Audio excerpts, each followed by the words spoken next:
আমি কোন দল কি মন্তব্য আমাদের নিয়ে করেছে যেহেতু সেটা আমি এখনো কাগজে দেখিনি, যেহেতু আমাদেরকে বলেনি, সেই বিষয়ে আমি মন্তব্য করতে চাই না। আমরা জাতীয় ঐক্যমত্য চাই সর্বক্ষেত্রে, আমরা সবাই ফেসিবাদ বিরোধী জাতীয় ঐক্যকে তুলে ধরতে চাই, সমুন্নত রাখতে চাই, এটাই আমাদের শক্তি। আমরা তর্ক করব, বিতর্ক করব, বহুমত পোষণ করব, ভিন্নমত পোষণ করব, আবার এখানে এসে জাতীয় স্বার্থ ঐক্যমত্য, এটাই হচ্ছে প্রশ্ন, এটাই হচ্ছে জনগণের সার্বভৌম এখতিয়ার। এখন আমরা গণ অভ্যুত্থান করেছি, ছাত্র গণ অভ্যুত্থান করেছি, ফেসিবাদের বিদায় হয়েছে, এটা কি আইনি ভিত্তি ছিল? এটাকে বলা হয় legitimate expectation of the people. আমি এইটা বাংলা বলতে পারবো না। সেই লেজিটিমেট এক্সপেকটেশন কি আইনি বৈধতা আমরা দিচ্ছি না? আমরা জুলাই ঘোষণাপত্র কি স্বীকার করিনি?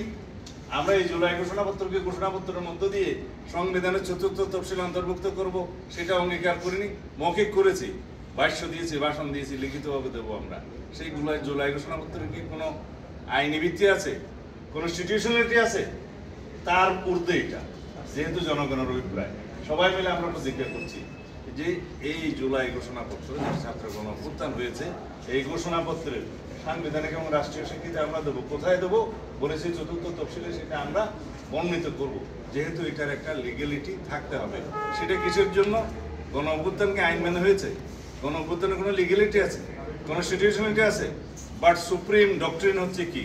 এটা হচ্ছে legitimate expectation of the people, এটাই সার্বভৌম এখতিয়ার। সুতরাং আমাদের যে সম্মতি, এর উপরে কোনো আইনি ভিত্তি হতে পারে না। Thank you very much.